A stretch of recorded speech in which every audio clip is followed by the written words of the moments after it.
ஐயா ஐயா, இத பாருங்க. என்ன ஓலை? பண ஓலை. முட்டாள். ஆமா ஆமா, மலையடி வாரத்துல அம்பிகாபதி எழுதிக்கிட்டு இருந்த ஓலைகள்ல இதுவும் ஒண்ணு. இதுல இருக்கக்கூடிய பொருள் எங்க அறிவுக்கு எட்டிய வரையிலும் ஒண்ணும் புரியல. ஒருவேளை உங்களுக்காவது புரிகிறதா என்று பார்க்க ஓடோடி வந்தோம். ஆமா.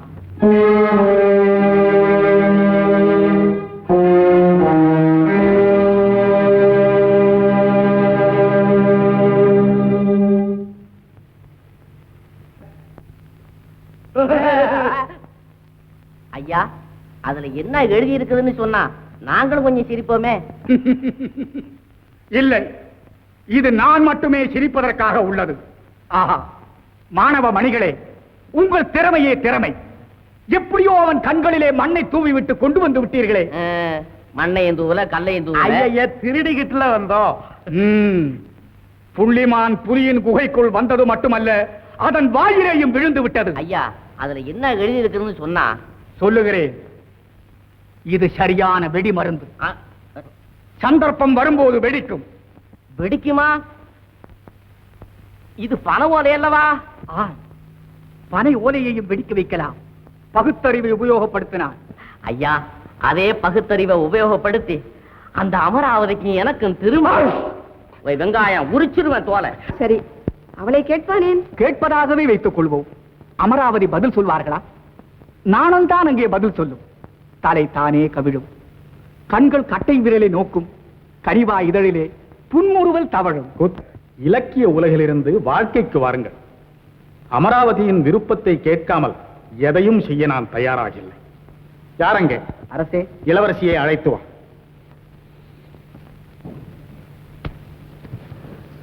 வாம்மா, உனக்கு திருமணம் செய்ய உத்தேசித்திருக்கிறோம். அமரா, எனக்கு தெரியும் உன் சிந்தனை. நான் சொல்லுகிறேன். உன் பெற்றோர் உனக்கு தேர்ந்தெடுத்திருக்கும் கணவன் யார் தெரியுமா?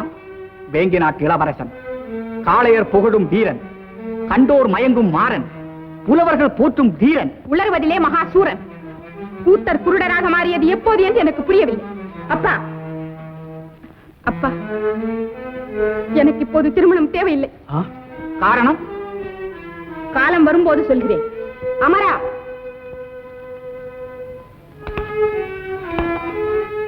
என்ன சிந்திக்கிறீர்கள்?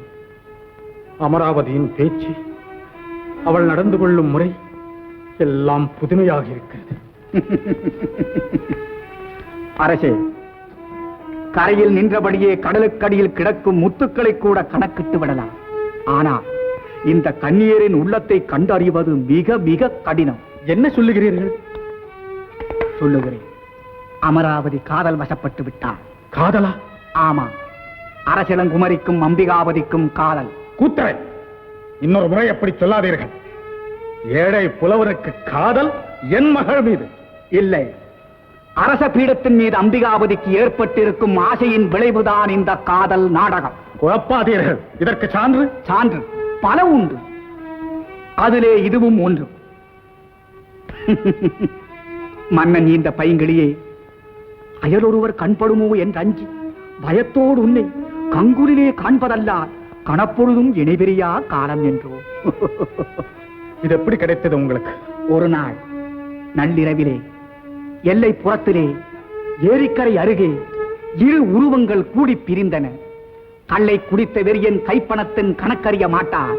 அதை போல காதல் போதையிலே கவலையின்றி பாதையிலே போட்டுவிட்டார்கள் இந்த ஓலையை. எனக்கு ஒன்றுமே புரியவில்லை. நான் புரிய வைக்கிறேன்.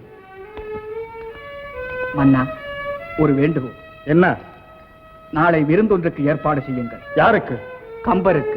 மேலும் குழப்பாதீர்கள். நாளை தெளிவாகிவிடும். கம்பரின் ராமாயண வெற்றிக்காக இந்த விருந்து.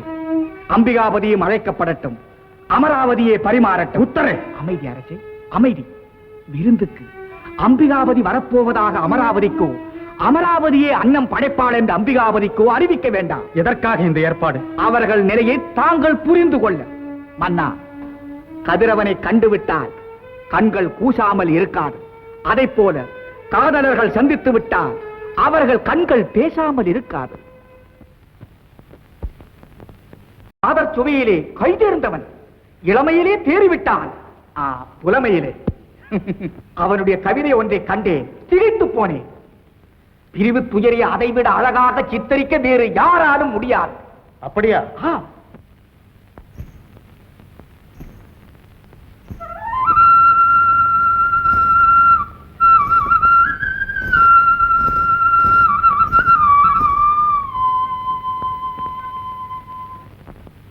இட்ட அடி நோவ எடுத்த அடி கொப்பளிக்க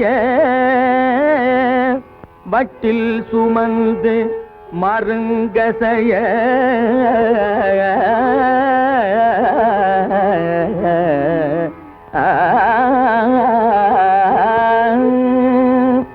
இட்ட அடி நோவ எடுத்த அடி கொப்பளிக்க வட்டில் சுமந்து மருங்கசைய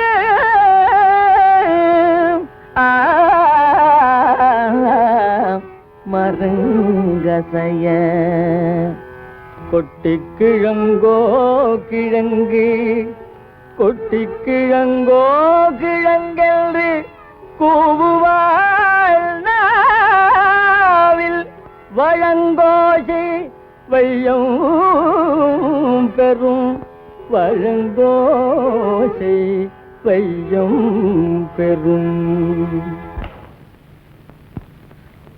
அம்பிகாபதி, இப்பொழுது நீ பாடியதற்கு காரணம்? உங்கள் காதுகளில் விடவில்லையா? அதோ கொட்டிக்கிழங்கு விற்று போகிறாள் ஒருத்தி.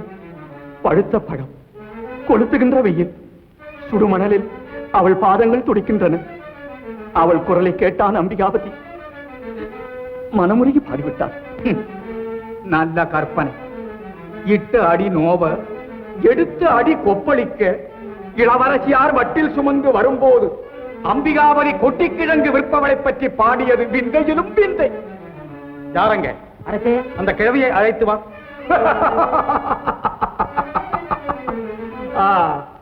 கிழவியை அழைக்க போனவன் தனியே திரும்பி வருவான். கம்பர் அதற்கும் ஒரு புதிய பாடலை பாடுவார்.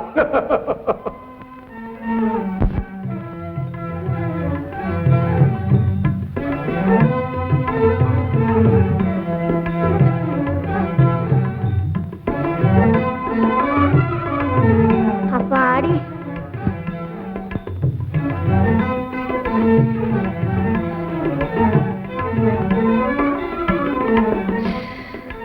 என்ன வெயில், காலெல்லாம் கொப்பளிச்சு போச்சு. ஏப்பா, என்ன பற்றி பாட்டு பாடினியாம்ல? கம்பன் பாட்டுன்னா எனக்கு ரொம்ப பிடிக்கும். கிழங்கு வேணுமாப்பா? ஆம். யாரங்க? அரசே, அதை வாங்கிக் கொண்டு கேட்பதை கொடுத்து அனுப்பு.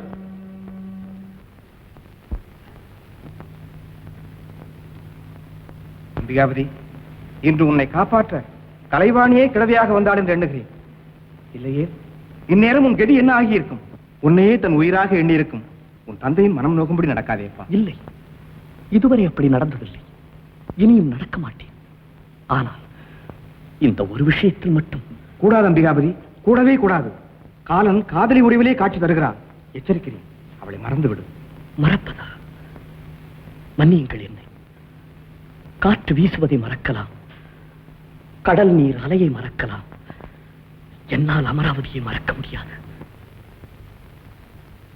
அப்படியானால் உன்னையே தன் கணவனாக எண்ணிருக்கும் கண்ணம்மாளின் கதி? கண்ணம்மாளுக்கு நான் கணவனா? ஆம், புகழேந்தியின் கடைசி விருப்பம். ஐயோ, இதென்ன அநியாயம்! இளமையிலிருந்து அவளை என் சகோதரியாக வல்லவா நினைத்து வந்திருக்கிறேன். அப்படி என்றால் புகழேந்திக்கு கம்பர் அடித்த வாக்குறுதி. வாக்குறுதி நிறைவேறாது. ஏன் நிறைவேறாது? அம்பிகாபதி, நீ காவலன் மகளை மறக்க வேண்டும், கண்ணம்மாளை மணக்க வேண்டும். நடக்க முடியாததை சொல்லுகிறீர்களே அப்பா. எது நடக்க முடியாது? தந்தை சொல்லி காப்பாற்ற காட்டுக்கு சென்றான் ராமன். தந்தையின் விருப்பப்படி தாயே கொன்றான் பரசுராமன். தந்தையின் இன்ப வாழ்வுக்காக பட்டம் பதவி அத்தனையும் துறந்து பிரம்மச்சாரியானான் பீஷ்மன்.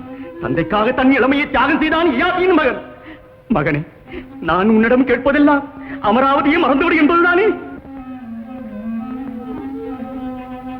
மகனே, நீ வாழ வேண்டும், பல்லாண்டு வாழ வேண்டும். உன்னால் தமிழும், தமிழால் நீயும் இந்த உலகம் உள்ளவரை நிலைத்திருக்க வேண்டும் என்றெல்லாம் கனவு காண்கிறேன். அம்பிகாபதி,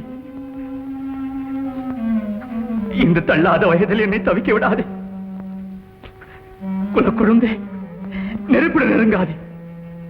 அமராவதியை மறந்துவிடு, அமராவதியை மறந்துவிடு. அப்பா, அப்பா, அப்பா, அப்பா, என்னை மன்னியுங்கள் அப்பா, என்னை மன்னியுங்கள்.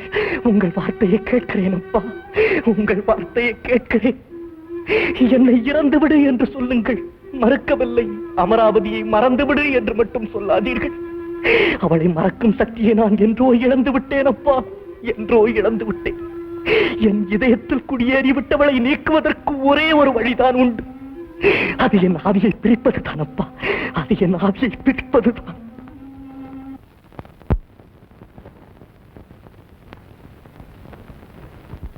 வாருங்கள். மன்னவா, பொன்னி நாட்டின் புகழ் புவியெங்கும் பரவ வேண்டும், கன்னித் தமிழோசை கடல் கடந்தும் ஒலிக்க வேண்டும் என்பது என் விருப்பம். ஆம், என் எண்ணமும் அதுதான். தங்கள் எண்ணத்தை நிறைவேற்றும் தூதுவனாக அம்பிகாபதியை புஷ்பகத்தீவுக்கு அனுப்பலாம் என்று எண்ணுகின்றேன். தெய்வ வள்ளுவன் திருக்குறள் சிறப்பும் சேரன் தம்பியின் சிலம்பு செல்வமும் அந்நாடெங்கும் பரவ வேண்டும். அதோடு தங்கள் ராமாயணத்தையும் சேர்த்துக் கொள்ளும் கம்பரே. அம்பிகாபதி சிறுவனாயிற்று என்று தாங்கள் நினைக்கலாம். இந்த அரும்பெரும் பணிக்கு அவனை விட தகுதி வாய்ந்தவர்கள் வேறு யார் இருக்கிறார்கள்? மன்னரே, இந்த ஏற்பாட்டை உடனடியாக நிறைவேற்ற வேண்டியது தங்கள் பொறுப்பு. ஆகட்டும். மிக்க மகிழ்ச்சி மன்னவா, நான் வருகிறேன்.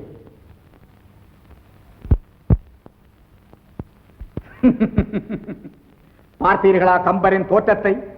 முகத்திலே குழப்பம், சொல்லிலே நடுக்கம். குற்றத்தை அவரே ஒப்புக்கொண்டு விட்டார். பாவம், மகன் இங்கே இருந்து மடிவதை விட எங்கேயாவது உயிரோடு இருந்தால் போதும் என்று நினைக்கிறார். பிள்ளை பாசம். இந்த ஏற்பாட்டின் நோக்கமே எனக்கு விளங்கவில்லை அப்பா. விளங்காமல் இருப்பதற்கு இதில் ஒன்றுமே இல்லையே. என்னை கேட்காமல் எப்படி அப்பா சம்மதித்தீர்கள்? நாம் சம்மதிப்பதா? அரசரின் ஆணையப்பா இது. அதிலும் நீ விரும்பும் நல்லதொரு தொண்டு. ஐயா, என்ன அமைச்சரே? ரதம் வந்திருக்கிறது புஷ்பகத்தீவுக்கு. இந்த இரவே கப்பல் புறப்படுகிறதாம். அப்பா, ஒரு நாள் பொறுங்கள். நான் யாரிடமும் சொல்லிக் கொள்ளவில்லை. சொல்லிக் கொள்வதற்கு யார் இருக்கிறார்கள்? அது தேவையும் இல்லை. நாளையே இந்த நல்ல செய்தி நாடு முழுவதும் பரவிவிடும். திரவியம் தேடத்தான் திரைக்கடல் ஓடுவார்கள். ஆனால் அம்பிகாபதி தமிழை பரப்ப கடல் கடந்தும் சென்றான் என்பது தமிழ் உள்ளளவும் நிலைத்திருக்குமே.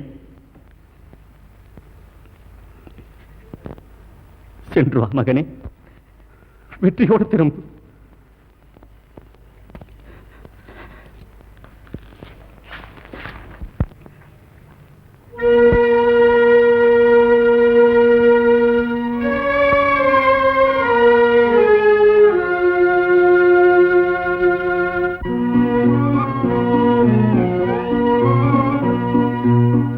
கண்ணிலே இருப்பதென்ன கன்னியிளமானே, காவியமோ ஓவியமோ கன்னியிளமானே. கண்ணிலே இருப்பதென்ன கன்னியிளமானே, காவியமோ ஓவியமோ கன்னியிளமானே. வண்ணமுக வெண்ணிலவில் கன்னியிளமானே, வண்ணமுக வெண்ணிலவில் கன்னியிளமானே. வண்டு வந்தது எப்படியோ கன்னியிளமானே.